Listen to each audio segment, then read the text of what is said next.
Bom dia, pessoal. Bem-vindos ao webinar aqui da Red Belt sobre ransomware. Vocês estão conseguindo me ouvir? Vocês podem mandar uma mensagem dizendo sim, o áudio está ok ou não, por favor. Bom dia a todos.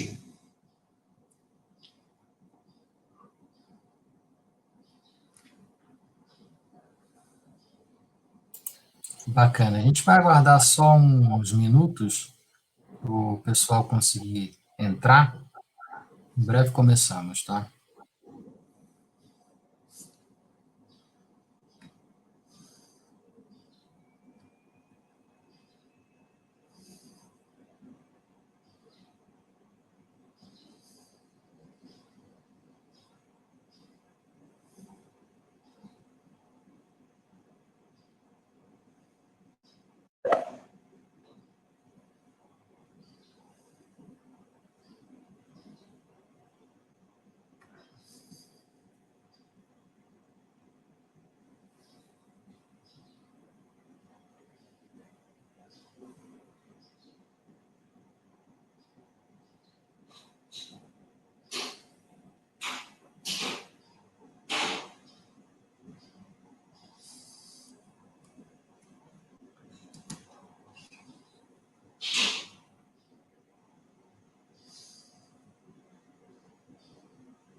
Deixa eu aproveitar, enquanto a gente está aguardando os minutos, para o pessoal entrar. Vocês conseguem ver uma tela compartilhada de um PowerPoint? Vocês podem me avisar, por favor?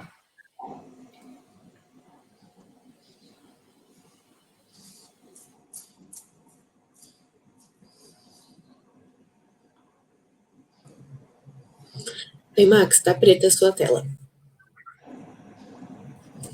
Mas antes tinha aparecido a apresentação. Aparece a apresentação, mas depois, quando você compartilha, ficou preta.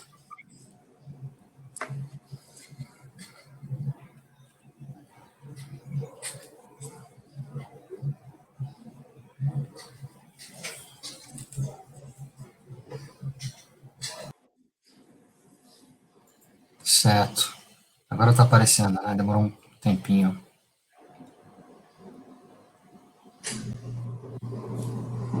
Está aparecendo o deck, tá? Oi? Está aparecendo o deck, na base do PowerPoint. Não como Tá. slideshow. E agora? Também não. Continua o deck. Deixa eu tentar de novo aqui.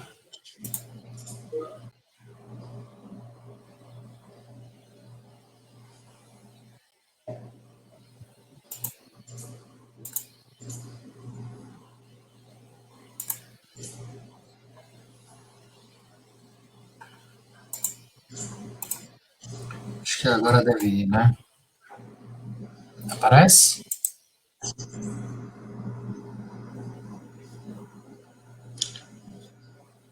Ainda só o deck, mas acho que é a sua tela do Windows, tá? Sua tela do Windows.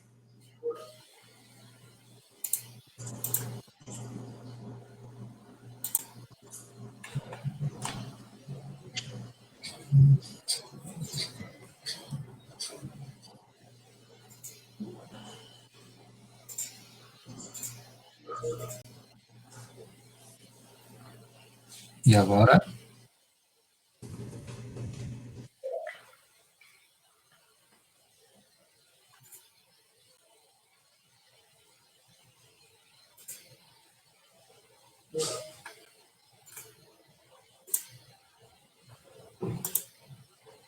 Agora sim. Agora está aparecendo, né? Legal. Só mais um minuto. Vou fazer uma contagem regressiva aqui no relógio, já começamos.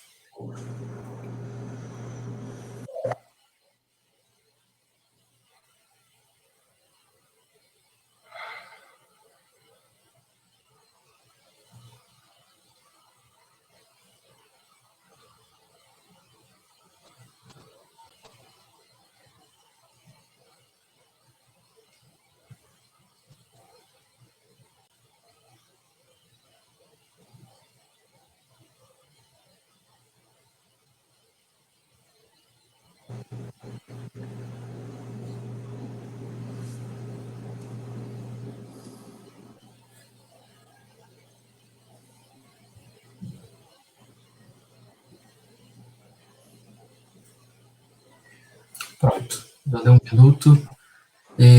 Novamente, bom dia aos presentes. Obrigado às senhoras e aos senhores por comparecer aqui no webinar. Meu nome é Max, eu trabalho na Red Belt na parte de projetos, muitos já me conhecem, alguns não. Então, aqui a gente vai falar sobre ransomware, maneiras de se prevenir, né? Então, a gente tem a presença também do Luiz, o qual eu vou passar o microfone para se apresentar em breve, né, que ele trabalha na BP Bung, já é um cliente nosso. Infelizmente, o Gustavo não vai poder participar, ele teve uma emergência, um problema de última hora, familiar. Então, esse webinar vai ser só entre mim e o Luiz Freitas, e a gente vai apresentar para vocês, tá? Pode se apresentar, Luiz, por favor? Bom dia a todos. Sou Luiz Freitas, sou gerente de telecomunicações e infraestrutura e também segurança digital aqui na BP Bung. E a gente tem uma preocupação muito grande nesses dias que estão passando, nesses últimos meses, principalmente com pandemia, em relação a ransomware e ataques, e nós somos clientes já da Red há algum tempo, né, e estamos sendo muito bem atendidos por eles, e prazer participar junto de vocês desse webinar. Bacana. Bom, deixa eu só, antes de continuar, tá normal o meu áudio e também a apresentação, a tela com as fotos, correto, Luiz? Sim, perfeito. Legal, vou prosseguir aqui então. Né? Antes de mais nada, esse webinar ele também tem aí um incentivo para os participantes, né? Então, ao longo dele, claro, referente ao assunto que eu for comentando, 3 perguntas vão aparecer na tela, e aí, para ganhar o Alexa, aquele que responder as perguntas corretas em menor tempo, ou seja, o primeiro que responder tudo certo, ele vai acabar ganhando esse prêmio, tá? Então, só para a gente estabelecer de início essas regras, tá? Seguindo aqui, para todo mundo começar na mesma página, ransomware, né? Qual que é o significado? Na verdade, ele pode parecer até simples, né? O entendimento de como ele funciona, ele é um malware, então aí a gente está falando de um trojan, de um vírus, que após infectar a máquina da vítima, ele pede um resgate. Então, de repente, a gente tem ali a infecção, logo depois a gente vai ter um malefício àqueles ativos, aquele usuário, e aí para reaver a máquina, os recursos, ou a situação para antes dessa infecção, isso só vai acontecer depois que a vítima pagar pelo resgate. Tá? Então, significado até que bem simples. Se a gente detalhar um pouco mais as fases desse ataque, a gente consegue entender qual que é o princípio de funcionamento dele. Então, inicialmente, claro, como todo qualquer ataque, a gente tem um vetor de infecção. Mais para frente eu vou até detalhar um pouco mais, pode ser um arquivo, pode ser um site infectado com um script, mas de qualquer forma, assim como qualquer outro malware, sempre tem que ter um vetor para propagar isso e infectar o máximo de pessoas possíveis. Depois desse vetor sendo propagado, infectando aquela máquina, a gente vai ter ali uma comunicação entre vítima e atacante. Na literatura a gente vê esse termo, às vezes com C2, às vezes C2. Isso significa uma comunicação do tipo command and control, e também você tem um callback, por isso que é com C2, né? Então, como é que vai acontecer esse callback? Máquina infectada, depois disso, ela se comunica com o atacante gera uma chave, e através desse callback, ele envia essa chave para aí sim, na máquina da vítima, aqueles arquivos ou aquele diretório, ele ser encriptado. Então, precisa ter esse callback. Se não tiver esse callback, aí não dá para seguir com esse tipo de ataque. Tá? E, normalmente, as chaves são assimétricas. Também tem casos que elas são simétricas, mas depende muito do tipo de ransomware. Claro, depois do callback, a gente tem é a criptografia, ou seja, os arquivos sendo encriptados. Isso costuma variar, o período, aliás, a duração deles, depende do ransomware para ransomware. Então, se for uma criptografia fraca, costuma ser bem rápido. Se for uma criptografia mais forte, essa encriptação costuma demorar um pouco mais. Então, a gente está falando de, vamos supor, um HD com 70, 80 GB, que se for uma criptografia bem fraca, em 30 segundos está tudo encriptado, tá? Agora, se for forte, pode demorar até 10, 15 minutos. Então, acaba variando muito isso. De qualquer forma, esse é um ataque onde todo segundo conta. Então, a gente tem que detectar e, claro, responder o quanto antes. Isso é muito importante. E logo depois dos arquivos encriptados, a gente tem, obviamente, para deixar a vítima ciente, a gente tem uma notificação, a gente tem um aviso, e aí no qual tem os detalhes e também o pedido do resgate, tá? Vou aproveitar, mostrar uma tela de um tipo de, na verdade não é um tipo de ransomware, é um tipo de notificação de ransomware, para quem costuma ser fã ou assistir muito filme de terror, até já deve reconhecer esse personagem. Então, essa notificação é bem simples. A gente tem, claro, o prazo, né, a última linha em verde ali, né, depois de 72 horas, aí tem uma animação ali que segue com a frase, né, mas depois de 72 horas, aí o arquivo seria removido ou seria apagado. Sempre tem também um relógio contando, né, nesse caso aí falta um pouco menos de 2 horas para acontecer alguma coisa aí que o malware está ameaçando a vítima. E também, claro, tem normalmente uma instrução do que ela deve fazer. Nesse caso é bem direto, já apresenta o endereço da carteira de Bitcoin do atacante para a vítima copiar, pagar, e depois um botão ali, quando ela já tiver pago, para ela avisar pelo callback que já foi feito o pagamento. Tá? Então, esse é um exemplo de notificação bem simples. Esse Max, outro... uma coisa importante aí é, assim, desde o momento do vetor de infecção até a efetiva criptografia, isso não acontece de uma hora para outra, né? Normalmente quem faz esse tipo de ataque, ele passa semanas estudando o ambiente, né? Ele já sabe, assim, para ir exatamente no ponto onde ele quer receber, né, o resgate dele, né? Nos pontos mais RH, informações de algum segredo industrial ou coisa do gênero, né? Exatamente, bem colocado. Então, não é meramente, vou lançar um ransomware, não é que nem o phishing, né? Aquele phishing do tipo de rede, né? Que a gente lança e vê quem é que vai pegar. Não, ele é bem direcionado, tanto é que alguns... A gente até pode aproveitar essa tela, né?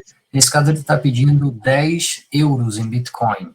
Então, já dá para perceber que esse é um ransomware que é voltado não para uma empresa, mas sim para um usuário final, um consumidor. Agora, se fosse um ransomware voltado para algo mais corporativo, alguma empresa, com certeza esse valor seria bem maior. Então, a gente sempre tem ali uma notificação com o valor, o prazo, o relógio contando o que precisa ser feito.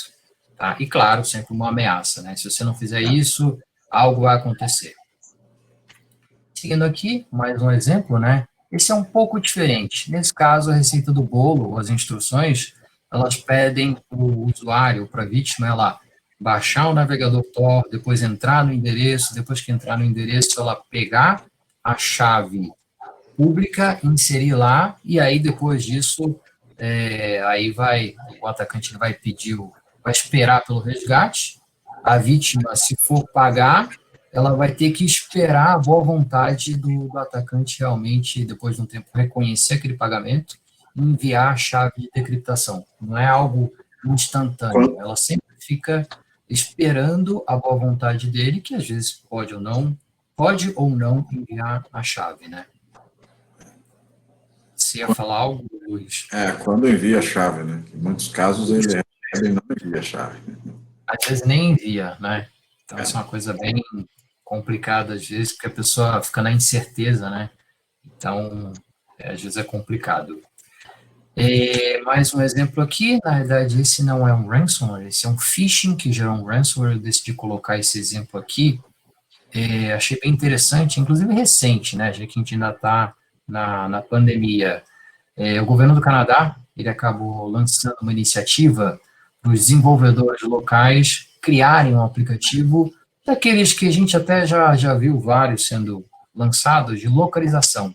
Então, o tal desenvolvedor canadense, ele iria colocar nesse aplicativo a opção daquele usuário informar se está ou não infectado. Então, a gente teria um mapa de calor no território canadense para saber onde está onde está aumentando mais os casos, se é numa região ou na outra. E aí foi lançada essa corrida para a criação do aplicativo, só que, claro, alguns aproveitaram isso para um mau caminho. Então, teve esse aplicativo que foi lançado, o Covid-19 Tracer, que, na realidade, ele não era um aplicativo conforme ele sugeria, né? Ele era, na realidade, um ransomware. Então, a pessoa, ela baixava, instalava esse aplicativo e já na hora começava a ter seu aparelho com os arquivos encriptados, né? E o curioso que é uma maneira da gente poder identificar, uma das maneiras, né? Foi divulgado esse aplicativo por esse site, mas esse botão que vocês estão vendo da loja, o Google Play, na verdade ele não direcionava para você entrar na loja e baixar. Não, esse botão já direcionava para o arquivo malicioso propriamente dito. Então, isso já acabava sendo uma armadilha, alguns caíram, mas acabou que até, felizmente, a chave foi liberada, então pouquíssimos acabavam sendo realmente prejudicados, né, já que tinham a chave de decriptação. E aqui já é um exemplo de uma tela de ransomware voltado para mobile, para smartphone, nesse caso para Android. Então, novamente, a gente tem algumas informações aqui de prazo, qual a quantidade de arquivos infectados, e nesse caso já está direto qual que é a quantia em Bitcoin, né? E mais algumas informações abaixo de chave, de endereço e por aí vai, né? E o pessoal, é curioso que o pessoal usa muito também um terror psicológico. Então, tem alguns que mandam uma mensagem, uma notificação dizendo, olha, você tem 72 horas, mas a cada hora que passar, eu vou remover 10 arquivos seus. Ou a cada hora que passar, o valor do resgate a ser pago vai ser dobrado. Então, tem também um fator psicológico aí que o pessoal sempre aproveita, né? Seguindo aqui, a gente tem a evolução do ataque, para aí poder ter uma ideia de como que ele chegou num malware tão sofisticado com os que a gente tem hoje, né? Então, tudo começou ali não, né? Lá atrás, 1989, foi o lançamento do primeiro ransomware, um ransomware chamado PC Cyborg. Foi até curiosa a história, né? Que a gente teve ali uma conferência da OMS, e aí, para essa conferência, foi enviado um lote de disquete. Naquela época, se tinha internet, pouquíssimas pessoas tinham acesso. Então, a única maneira de conseguir infectar algum computador era por disquete. Enviaram um lote, vários enfiaram lá o disquete lá no drive, e aí, claro, foram infectados. E a mensagem que aparecia é que era exigida uma quantia de $189, porque a máquina, ela parece que a licença do sistema operacional, alguma licença venceu, então a pessoa, para reaver o controle da máquina, ela tinha que pagar essa quantia direcionando para uma empresa fictícia, que era justamente essa chamada PC Cyborg, do Panamá. Só que esse ransomware utilizava chave simétrica, então até que o pessoal de segurança naquela época conseguiu resolver logo o problema, conseguiu já ter a chave para poder também decriptar. Então, até se a gente imaginar um cenário bem surreal, né? Envio de disquete, mandar a conta para o Panamá, mas era assim naquela época. Depois disso, a gente teve ali na década do ano de 2000, alguns outros ransomware sendo disseminados ou lançados, né? Poucos, mas alguns. E a gente teve dois marcos, a gente teve dois acontecimentos bastante marcantes para essa evolução do ransomware. O primeiro deles, que eu enfatizo, é a parte do lançamento de um smartphone, de um telefone Android, porque a partir desse momento, a exemplo também da internet, o lançamento do Android, ele possibilitou a gente aumentar muito a superfície de ataque. A gente começou a ter vários outros vetores de ataque possíveis. Então, isso ajudou muito. Mas qualquer malware, cada vez quando a gente tem um aumento na superfície de ataque, ele é favorecido, né? Então, o primeiro marco foi o lançamento de um smartphone Android, né? O segundo, bastante importante, liberação de rede com Bitcoin. A partir disso, como a gente está falando num ataque que pede um resgate, pede um pagamento, poxa, você tem uma plataforma digital onde você tem um rastreamento completamente dificultado, o atacante ele até se sente motivado a poder encontrar maneiras de poder monetizar em cima desse ataque. Então, esses dois marcos, né, o Android e o Bitcoin, possibilitaram bastante isso. Não à toa, logo depois, se a gente comparar com antes e o depois ali dos anos 2000, olha a quantidade de ransomware, de variantes que a gente teve, né? Tesla, Petya e vários outros, motivados por esses dois acontecimentos que eu citei, né? Isso a gente falando apenas de 2016. Né? Eu não vou nem me atrever a colocar numa única tela o ano seguinte, né, de 2017, 18 até 2020, até mesmo porque não ia nem caber, né? Eu até procurei um diagrama para avançar um pouco além de 2016. Olha o que a gente tem. Avançando até 2017, é isso que a gente tem. Na verdade, é um resumo de variantes e possibilidades que a gente tem de tipo de ransomware. Então, a partir daqueles dois acontecimentos, possibilitou muito o crescimento, né? Acabou estimulando bastante. 2020 virou 2020 né? ainda não acabou, mas de qualquer forma nem ia caber na tela de tanta variante que a gente tem do ransomware até agora. Bom, imagino que os senhores. Você ia falar alguma coisa, Luiz? Esse crescimento aí não é nem matemático mais, né? Ele é um crescimento exponencial de um jeito que incontrolável e é uma preocupação dos executivos, né? De várias empresas, assim, o que é que vai acontecer, o que é que vem a seguir, né? Isso tira o sono da gente, porque estar envolvido numa situação dessas não é uma coisa boa, né? Exatamente. A gente pode considerar que variantes ou o crescimento do ransomware pode até ser, a gente traçar uma comparação, algo viral, né? Algo exponencial, logarítmico. Então, é uma crescente bastante considerável, né, ao longo do tempo, principalmente depois dos dois acontecimentos que eu citei. Aproveitando aqui, imagino que todos estejam preparados. Essa seria, ou será, a primeira pergunta. Eu vou apertar aqui um botão e a pergunta vai aparecer ali no rodapé. E aí, espero que estejam bem preparados aí para responder corretamente o quanto antes, tá? Pronto.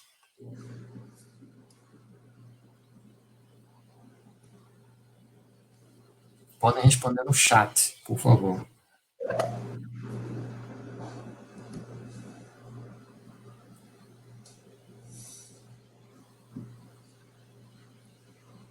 Esperar só uns 30 segundos para o pessoal responder a pergunta e concorrer ao Alexa, e aí eu já prossigo com a apresentação.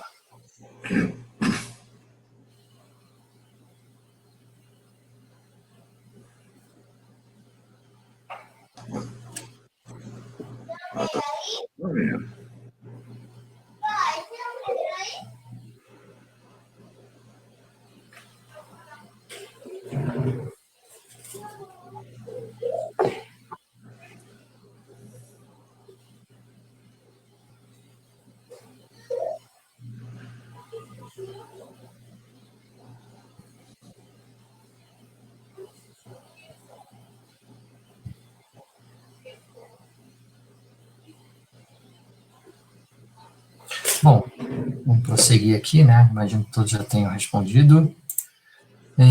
Seguindo com vetores de ataque, né? Eu tinha falado que a primeira fase é aquela que a gente tem a disseminação através dos vetores, né? Alguns exemplos a gente tem, então o mais básico, até vocês já devam conhecer bastante, é o phishing. Ele pode vir por meio de um e-mail, pode ser um arquivo ou um link através do Skype, pode ser por telefone, pendrive, share de rede, e a gente tem basicamente dois formatos. Primeiro, no qual a gente tem um arquivo ou um anexo, então vamos imaginar ali que aquele arquivo pode até ser camuflado, pode ser já direto um arquivo exe, ou então até um vírus de macro, né? Então, de repente, a gente recebe um Word, um Excel, e tem uma macro ali e a gente habilita. A partir desse momento, o malware, né, o ransomware, ele já se instala na máquina e o estrago já está feito. Um outro formato, um outro método, é aquele fileless, ou seja, eu não teria um arquivo para eu clicar, mas sim, de repente, um script através de um site malicioso que o meu atacante enviou, por exemplo, um link, né? Então, tem um phishing, nesse corpo de e-mail tem ali um link, e aí só de navegar nessa página desse link, o script já faz o estrago baixando esse malware para nossa máquina, tá? Então, basicamente, a gente está falando de phishing nesses dois métodos. Também tem um outro que é bem interessante, um outro tipo de vetor, chamado watering hole. Ele faz uma alusão que a gente tem no mundo animal, né? É de lá que veio a expressão, então a gente pode até imaginar uma situação onde a gente tenha, isso realmente acontece, né? Um antílope, ele passa, um antílope, outro animal, né? Ele visita uma área, né? Ou passa por um local, isso é o hábito dele, é previsível isso. Só que nesse local, o predador sabe que ele vai passar, então ele acaba se escondendo dentro desse local, né? Ou neste local. Então, a gente tem o antílope, que tem que passar pela lagoa, o predador dele é o jacaré, então o jacaré fica ali no fundo da lagoa, só esperando o momento que ele sabe que o antílope vai passar. No momento que ele passa, aí o predador ele vai e ataca a presa. A gente tem isso também no mundo digital. Então, vamos supor que eu, como atacante, eu saiba do hábito ou dos hábitos dos usuários de uma empresa. Eu quero atacar essa empresa.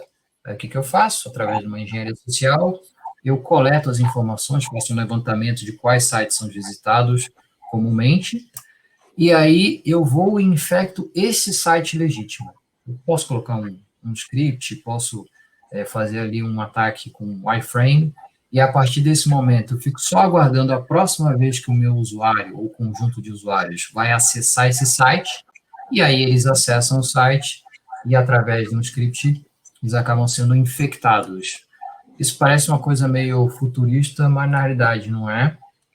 Já aconteceu ali em 2017 com algumas instituições financeiras, já aconteceu num banco bem conhecido do México, num outro banco do Uruguai, então ele foi bem orquestrado, e aí ele infectou, o atacante acabou infectando os sites, porque você até tem uma comunicação, né, de banco para banco, então você tem aqueles usuários acessando aqueles sites, era previsível. E o melhor desse ataque é que, uma vez o site legítimo sendo infectado, para parecer bem algo imprevisível, essa infecção, através desse JavaScript que estava instalado nesse site, ele só ocorria quando o usuário que acessava esse site vinha de determinados IPs. Então, foi até um ataque bem sucedido, até mesmo porque foi bem orquestrado, né? Então, watering hole seria uma outra forma de a gente ter um ransomware sendo disseminado, tá? Phishing é a primeira. Ô Max, no caso voltando aí para o phishing, né, do mobile, hoje em dia a gente tem muitas empresas, muitas pessoas utilizando o WhatsApp Web, o Telegram Web, né, e softwares do gênero, né? Hoje está muito disseminado isso. Facilita demais usar o computador em vez de ficar digitando no telefone. uma porta de entrada também poderia ser por aí, certo? Sim. Achar um arquivo contaminado no PC, porque ele recebeu no WhatsApp, né? Exatamente. Isso muita Bem gente... lembrado. Né?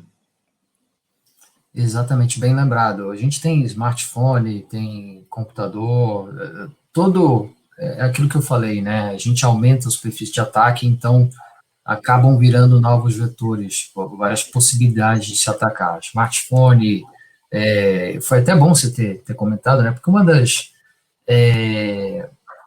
dos indícios de evolução do ransomware é que antigamente ele era apenas voltado para Windows. Hoje você tem para Windows, para macOS, para Linux, para Android, então está completamente disseminado. Qualquer lugar que você possa clicar num link, hoje já você consegue ser comprometido. Mas bem lembrado.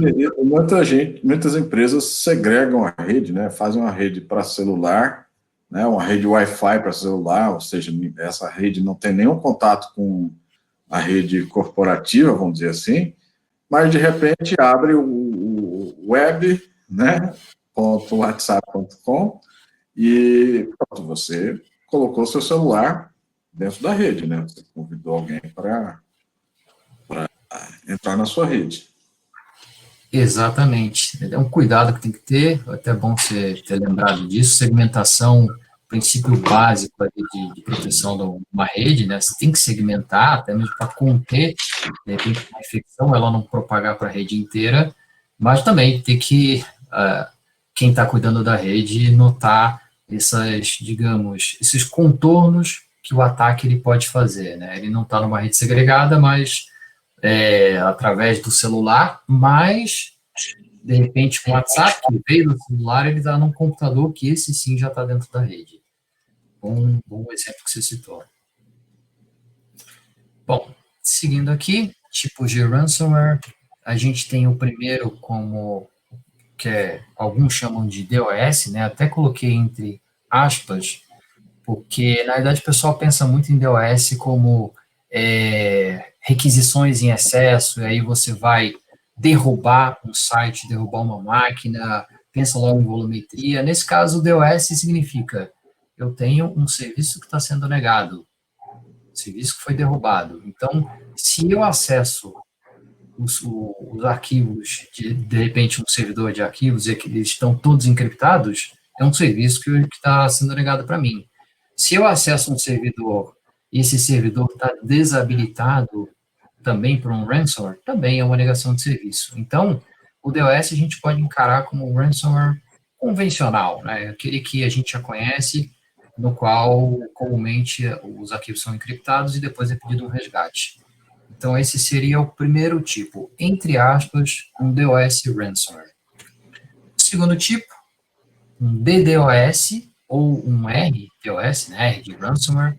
Então, aí sim eu tenho um ransomware que vai pedir um resgate sob pena de acabar derrubando o site devido a uma volumetria maior, um excesso de requisições. Então, a gente já tem casos, aliás, já de longa data, né, não é tão recente assim, a gente tem casos em que, como é que funciona esse ataque?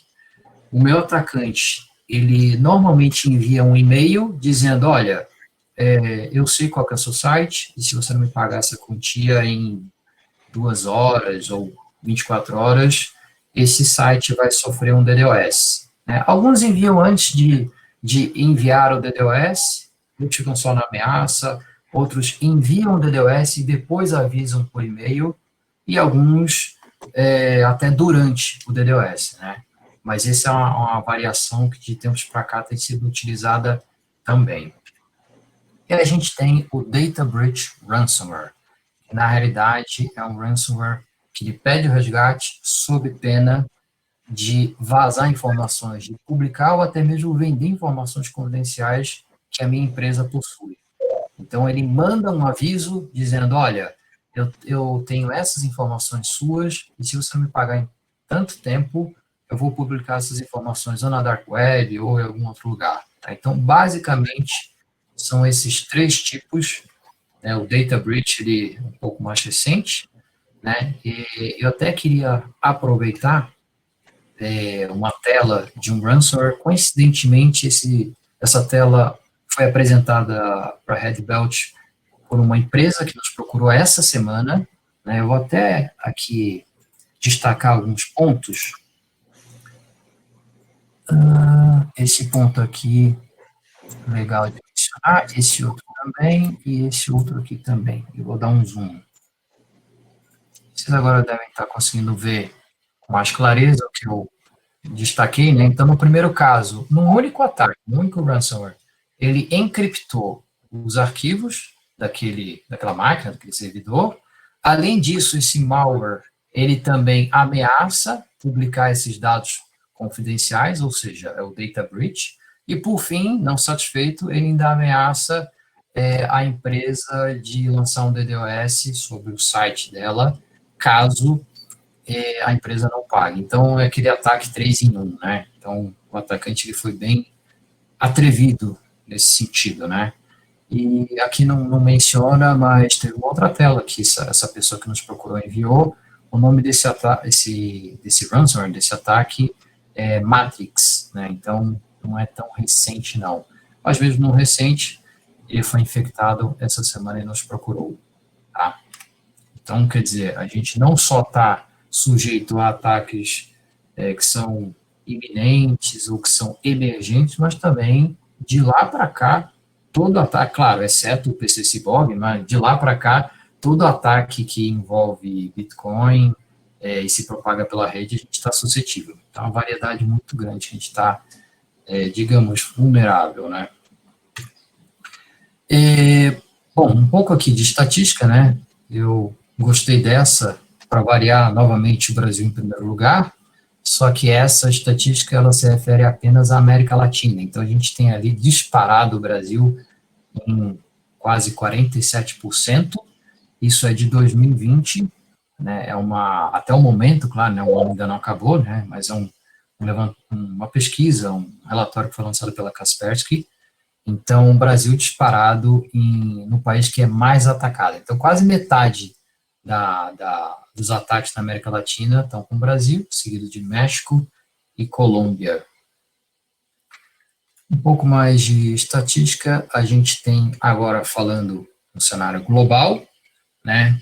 Nesse caso, é um levantamento da SonicWall, da quantidade de ataques ransomware que cada país acaba sofrendo. Ele também se refere a 2020, só que como o ano acabou, aliás, o ano não acabou, esse levantamento ele se refere ao primeiro semestre. Então, a gente tem ali o Brasil como sexto colocado, em um semestre, 1 milhão de ataques ransomware, ele sendo visado, né? Aliás, visado e concretizado, inclusive. Tá? Isso aí tira o sono da gente, hein? E faz cair os cabelos. A gente, em um semestre aqui no Brasil, esse volume, e a gente ainda está vendo isso crescente, de tirar o sono. De tirar o sono, uma empresa está envolvida numa situação dessas. Não só pela questão do resgate ou do trabalho que vai dar para restaurar o ambiente, mas tem a questão também de reputacional, né? Ter o nome da empresa estampado no jornal ou na internet, né? Que é, nos sites aí da internet, relacionado a uma situação dessa. Onde foi a falha, né? O que aconteceu? Onde a gente deixou de atuar?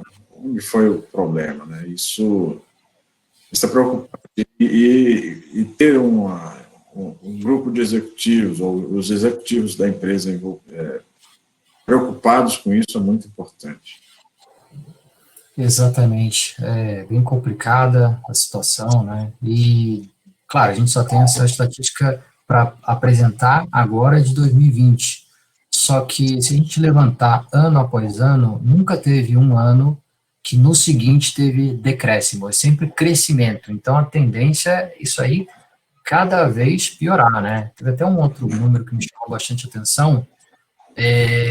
Se a gente for pensar em o quanto os atacantes, através do ransomware, lucraram, e é uma coisa que me impressionou muito, a gente se a gente pensar em economia global, claro, a economia a gente sempre mede anualmente, né? A gente vê qual que é o PIB dela e consegue chegar nesse valor.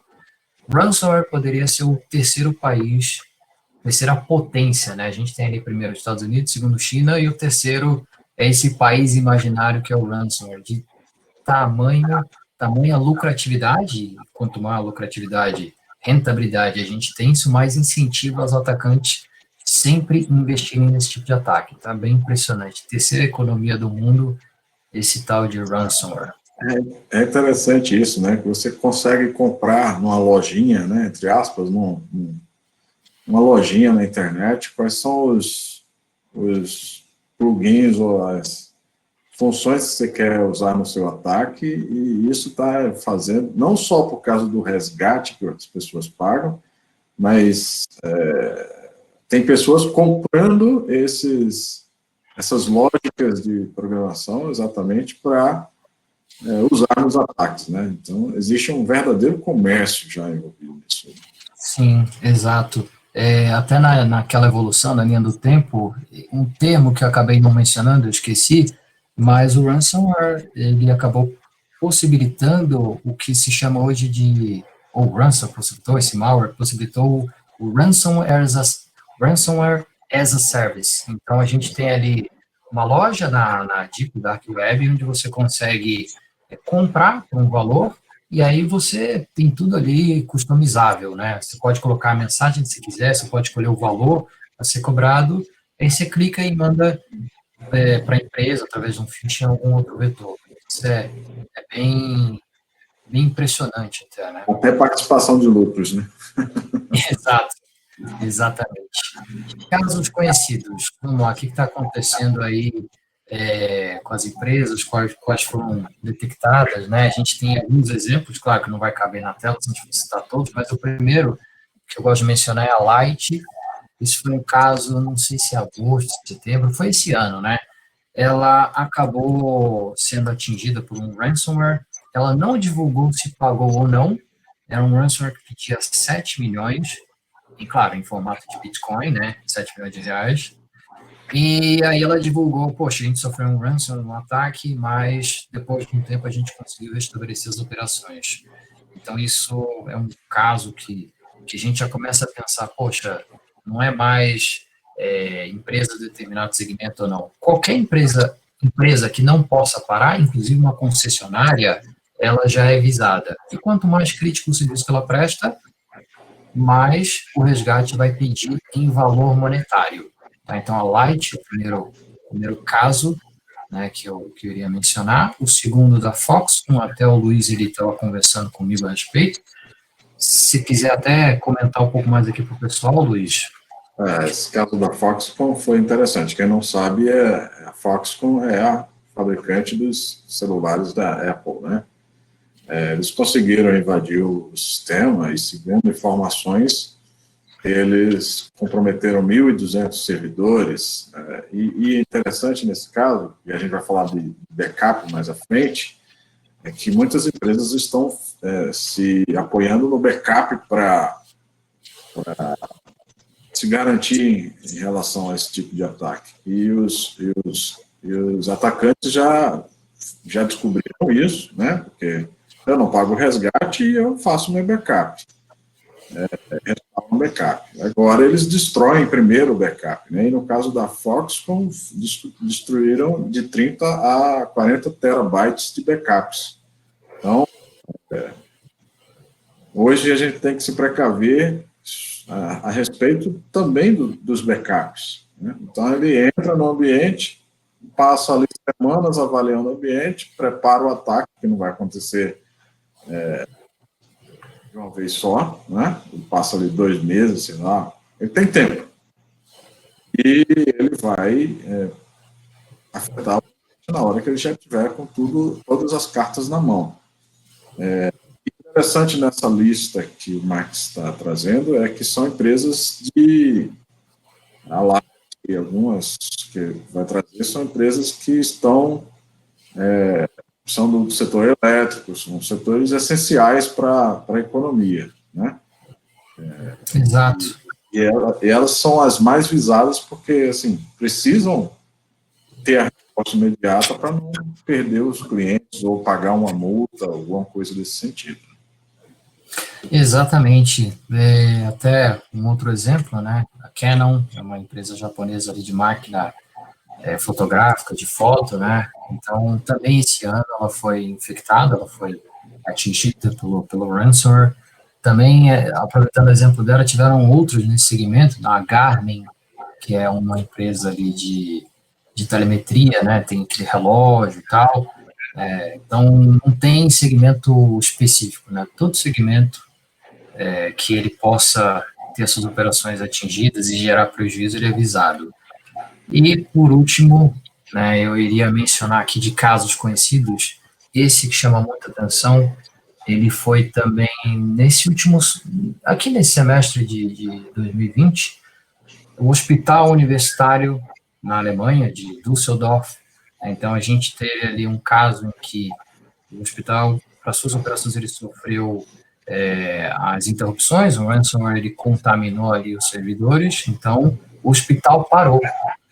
Depois de um tempo que o hospital estava parado, uma moça, aliás, uma senhora, ela procurou o hospital, estava passando mal, estava com emergência, e o pessoal do hospital falou, olha, está tudo parado aqui, a gente não vai conseguir te atender. Só devido a isso, ela teve que se deslocar e ir para um hospital numa outra cidade, e devido a essa demora, ela veio a falecer. Então, quer dizer,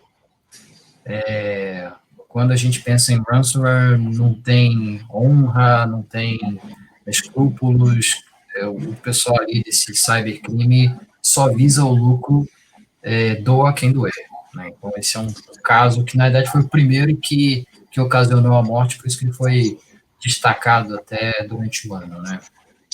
Na Inglaterra também, como a BP Bung tem uma raiz lá, uma das raízes da BP na Inglaterra, no ano passado, o SUS de lá, né, o Sistema Público de Saúde, também foi atacado, né, e eles...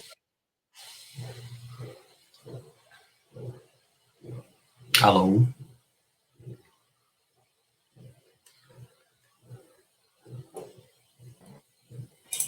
Acho que o Luiz caiu aqui, mas estou colocando ele de volta já. Tá, eu vou seguindo aqui então, até pelo tempo, né? Seguindo aqui, a gente pode pensar como que podemos nos prevenir com relação ao ransomware, né? A gente só falou aqui das consequências, mas estou pensando antes, como é que eu posso me prevenir para não sofrer essas consequências? Então, a gente Desculpa, tem... a internet hoje está instável. Tá? Oi, você quer só terminar o seu raciocínio antes da gente partir para a prevenção? Então, assim, eles passaram, não sei onde caiu a conexão, mas o Serviço Público de Saúde da Inglaterra passou quase um mês sem poder atender as pessoas, porque os sistemas estavam comprometidos. É bem complicado. Bom, seguindo aqui na parte, eu estava até mencionando a parte de prevenção, né? A gente só falou do que acontece depois que ele é infectado, mas pensando antes, né? Como é que a gente pode se prevenir? Primeira atitude a se tomar, independente de qualquer malware, qualquer ameaça, qualquer ataque, é a empresa ter backup. Amanhã ou depois eu estou andando no data center, eu tropeço, o servidor cai. Se não tiver backup, vou parar a empresa inteira, a empresa não vai conseguir se restabelecer, então sempre tem que ter backup. Coloquei entre parênteses, com restore. Então, o backup tem que ser frequente, o restore tem que funcionar, não adianta a gente ter um backup e depois não vai funcionar. Então, antes de mais nada, backup em dia e funcional. Segunda forma da gente... No caso do backup, como eu comentei antes, assim, tem que fazer os testes, né, de restore, mas também, como esses ataques estão afetando também os backups, é importante hoje a gente ter até backup multi-cloud, ou seja, você faz um backup local e você manda para a nuvem em dois locais diferentes para garantir que eles não sejam também afetados. Né? Exatamente, backup funcional e protegido, né, para a gente poder utilizá-lo se depois a gente precisar.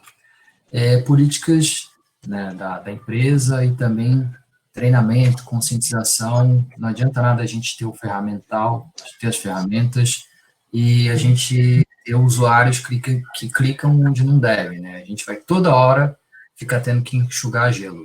Então, sempre tem que ter usuários, que são o elo mais fraco ali da cadeia, cientes do que estão fazendo, né? Eles têm que ter uma noção mínima, não dá para você colocar um computador na frente deles e achar que ele já vai ter o mesmo conhecimento de quem já é de TI. Então, isso é muito importante também. Sempre foi, na realidade, né? E essa conscientização tem que ser constante, né? Não basta dar um treinamento uma vez, porque ontem Sim, mesmo... recorrente. Tem que ser recorrente. Ontem, por exemplo, o time aqui de trading me mandou um e-mail. Assim, ele estavam preocupados. Ninguém clicou num link que eles receberam. Realmente era malicioso. Se o time está engajado, se a empresa toda está engajada nessa cultura, né, isso é muito importante. Sim, com certeza.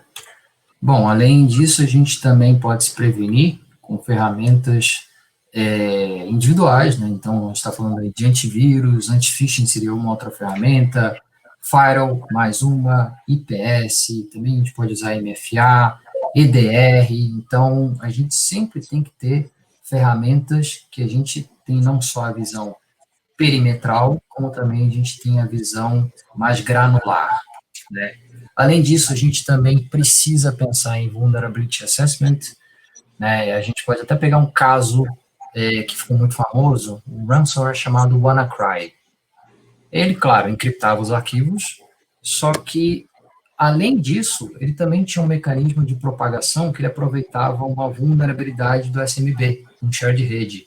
Então, com isso, ele encriptava o primeiro arquivo, e esses arquivos, na realidade, estavam numa máquina, essa máquina estava conectada a um repositório, um share de rede. Através desse repositório, ele conseguia explorar essa vulnerabilidade, o Eternal Blue, né, que foi na época explorado, e aí conseguiu infectar várias outras nessa rede e por aí disseminou mundo afora. Então, sempre a gente tem que considerar também um Vulnerability Assessment, ou seja, tratar as vulnerabilidades sistêmicas. Além disso, o WAF, isso é simples de entender, né? O Web Application Firewall, ele protege ali também da parte de DOS e DDoS, então tem ali a variante do ransomware de volumetria, de excesso de requisição, essa parte de DDoS é protegida por um WAF, normalmente. E eu gostaria de enfatizar também a presença aí do SIEM, para quem não conhece, é um correlacionador de log, então ele é uma camada superior ao que a gente tem de ferramentas individuais. Quando a gente pensa num malware que é sofisticado, a exemplo do ransomware, não dá para a gente só tratar, por mais que a gente tenha variedade nas ferramentas individuais, não dá para a gente só tratar com essas ferramentas individuais isoladas. A gente tem que ter uma camada superior. Se a gente não tiver, a gente vai ficar tendo que, para cada ferramenta individual, ter uma complexidade para tentar acompanhar a sofisticação desse malware. Então, eu até enfatizei, o SIEM é, digamos, fundamental para a gente ter quando a gente sempre pensa num ataque avançado, num ataque sofisticado. Tá? Então, ele é de suma importância, não dá para a gente desconsiderá-lo. Se a gente não tiver, aí a gente vai ficar procurando agulha no palheiro, ainda mais com ransomware, onde cada segundo conta. A gente tem que detectar rápido e também responder um incidente igualmente rápido, tá? Aproveitando, já que a gente está falando de SIEM, né, eu vou citar alguns exemplos de como ele pode ajudar, né? Eu até apresento aqui na tela o BigFix, para quem não conhece. A gente tem ali à esquerda o QRadar, como um SIEM, que é o SIEM da IBM, né? E o BigFix, ele é um aplicativo, ou seja, ele pode ser um adendo a esse radar. Ele é um aplicativo porque ele traz novas funções.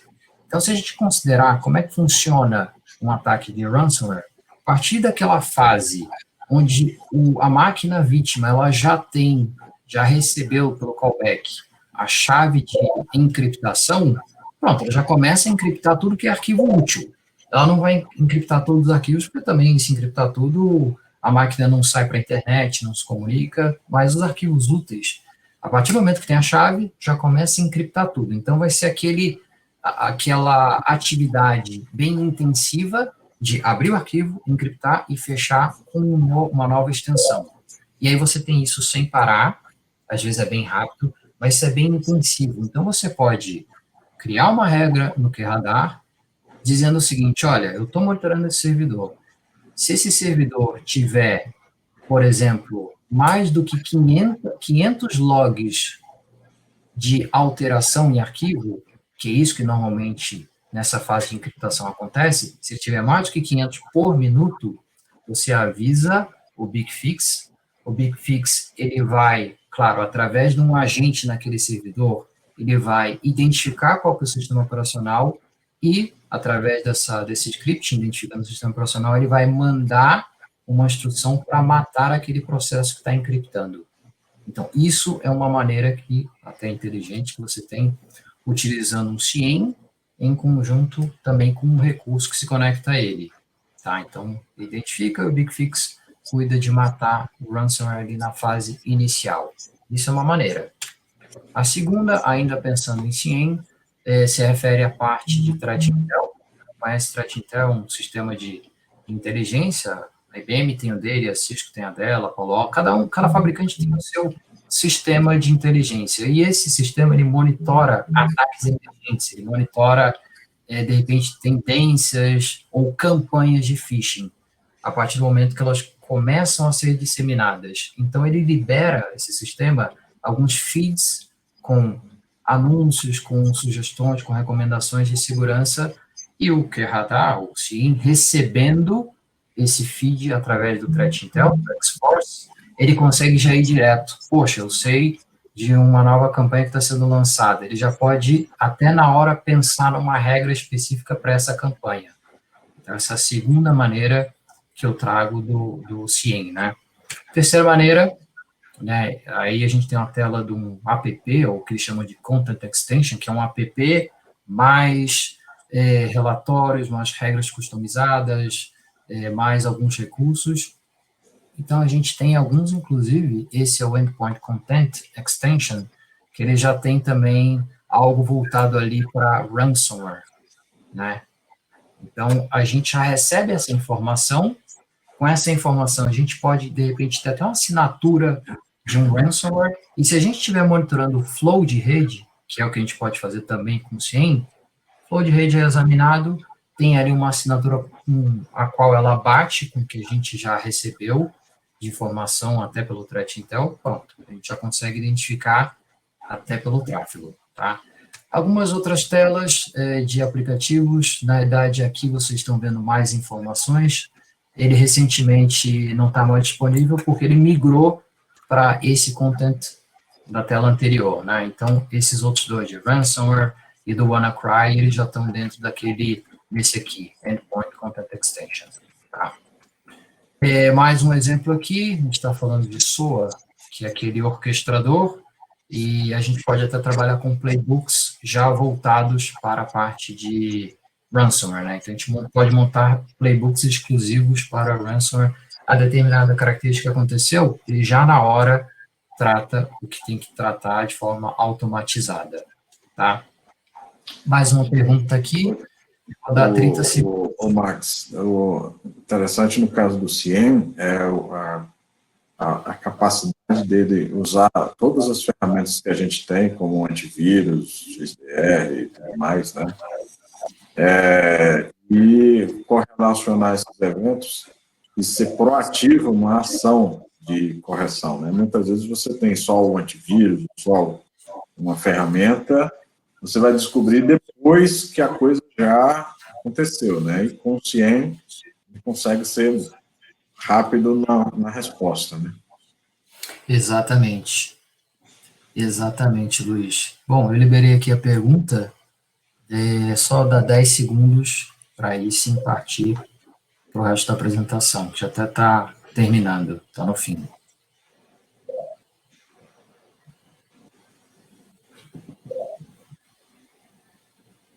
Bom, seguindo aqui, para terminar, a gente tem recomendações, né? Então, isso lembra um pouco mandamento, né? Eu coloquei algumas que começam sempre com a palavra não, né? Então, primeiro, não contar apenas com backup, né? Como eu mencionei, a gente tem ali ameaças que não têm a ver necessariamente com disponibilidade, com um arquivo encriptado. Tem ransomware que ele ameaça já vazar os dados que ele já obteve de você. Então, se você, beleza, você tem um backup, mas não pode contar só com ele, porque nesse caso a gente não está falando de reaver arquivo. O arquivo ele já está ali para ser vazado. Então, o backup ele não vai resolver nesse tipo de situação. Tá? Segundo, não contar com decryptor. Decryptor é aquele recurso que a gente tem em vários anti-malware, que ele pega aquele arquivo e ele tenta achar a chave de decriptação. O problema é que isso aí costuma demorar muito, né, e não é garantido. Então, você tem ali um ransomware que te pede o resgate 72 horas. Aí você tem um decryptor que vai demorar 2 semanas. Até lá, o estrago já está feito. Então, não dá para contar com esse decryptor também. Segundo, não contar com ferramentas isoladas, se eu já mencionei, né? Ferramentas isoladas precisam de uma complexidade muito grande para atender ameaças que são também sofisticadas, então a gente sempre tem que contar com uma camada superior para poder estar por cima disso, correlacionando. E por fim, não pagar o resgate. Tem alguns motivos. Primeiro deles, você pode pagar o resgate, mas não é garantia que você vai receber a chave. Vários casos pagaram o resgate e não receberam. Segundo, você está financiando um cybercrime, né? Então, se você paga, você realmente está incentivando ele a continuar. Então, cada um tem que fazer a sua parte na medida do possível. E terceiro, quando você paga esse ataque, aquele atacante, ele, claro, tem uma rede obscura que ele se comunica com vários outros atacantes. Então, poxa, fulano de tal empresa pagou o resgate. Aí ele já está dando a dica para o outro atacante, já que ele paga, é um bom pagador, vou também tentar invadi-lo novamente. Então, você acaba incentivando a ser mais atacado ainda do que se você não pagasse. Queria até aproveitar, se vê algum outro motivo, Luiz, para não pagar o resgate? Ou para pagar, não sei. Não, assim, hoje em dia, até as empresas estão contratando seguros, né, para esse tipo de coisa. Mas, realmente, o resgate é algo que não deve ser considerado. E a questão de você, se alguém souber que você pagou, isso vai sair no jornal de alguma forma, vai sair na mídia de alguma forma, cedo ou tarde. E isso para a imagem da empresa é terrível, é terrível. Exatamente. Eu até menciono só para terminar, um exemplo, né, de um caso de uma empresa, não é uma empresa, um hospital nos Estados Unidos, um hospital de um lugar chamado Indiana. Esse hospital, ele foi afetado por um ransomware, ele pagou e depois questionaram, poxa, por que você pagou? Você tinha backup? Aí o responsável falou, olha, a gente tinha backup, a gente poderia restaurar, né, as nossas operações, mas a gente pagou porque quando a gente foi falar com o cara do backup, dava uma bagunça tamanha que ele falou que esse backup só ia gerar um restore bem sucedido, depois de 2 semanas. E a gente já estava há 2 dias na base do papel e caneta. Então, a gente teve que pagar porque a gente não fez o dever de casa e nosso backup não estava funcional, não estava adequado o suficiente, né? Então, aí também não dá para fazer milagre. E também tem o caso de uma universidade também nos Estados Unidos também que aconteceu. Pagaram o resgate porque tinham pesquisas, né, que foram criptografadas e pagaram o resgate, receberam a chave, mas depois, imediatamente, foram atacados novamente, né? Então, assim, você não é garantia nenhuma de que você está seguro. Você vai ser assaltado. Exatamente. Exatamente, ou seja, pagar o resgate é realmente assinar embaixo que você não fez nenhuma preparação prévia, aliás, nenhuma preparação para prever esse tipo de situação. Última pergunta, já está na tela. Dá 30 segundos para os senhores e senhoras.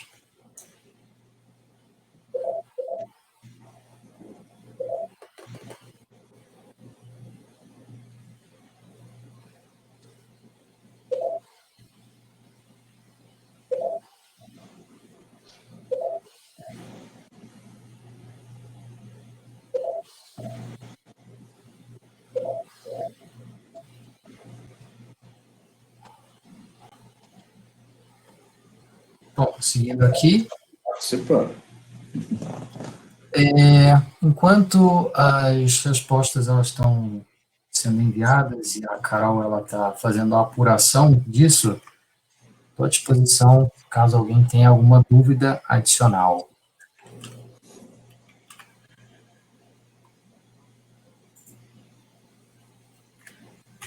Dúvida?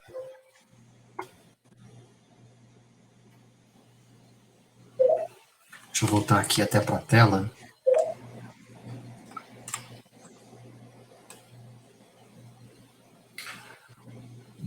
Deixa eu ver se tem alguma pergunta aqui.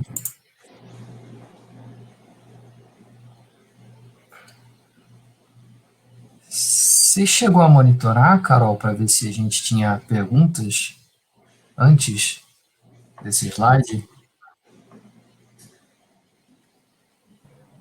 A gente não tinha perguntas, mas tinha sugestões, né? A questão da conscientização também está muito presente na questão do ransomware. E nós já temos o ganhador também, caso você queira anunciar. Tem uma pergunta aí do Antônio.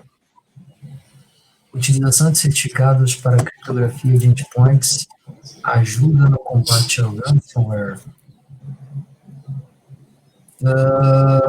Não necessariamente. Né? Quando a gente fala de certificado de criptografia, a gente normalmente quer, de repente, fazer com que esse usuário ele se conecte a uma rede através de um certificado. Então, no caso que eu me lembro era o meu usuário, ele tinha, naquela época do BYOD, né, traga seu próprio dispositivo, uma das maneiras de você conseguir proteger a empresa daquele novo dispositivo era justamente colocando um certificado nesse dispositivo. Né? Então, você chegava lá, estou com um smartphone novo, eu não trouxe o meu computador corporativo de casa, então quero trabalhar com ele na rede.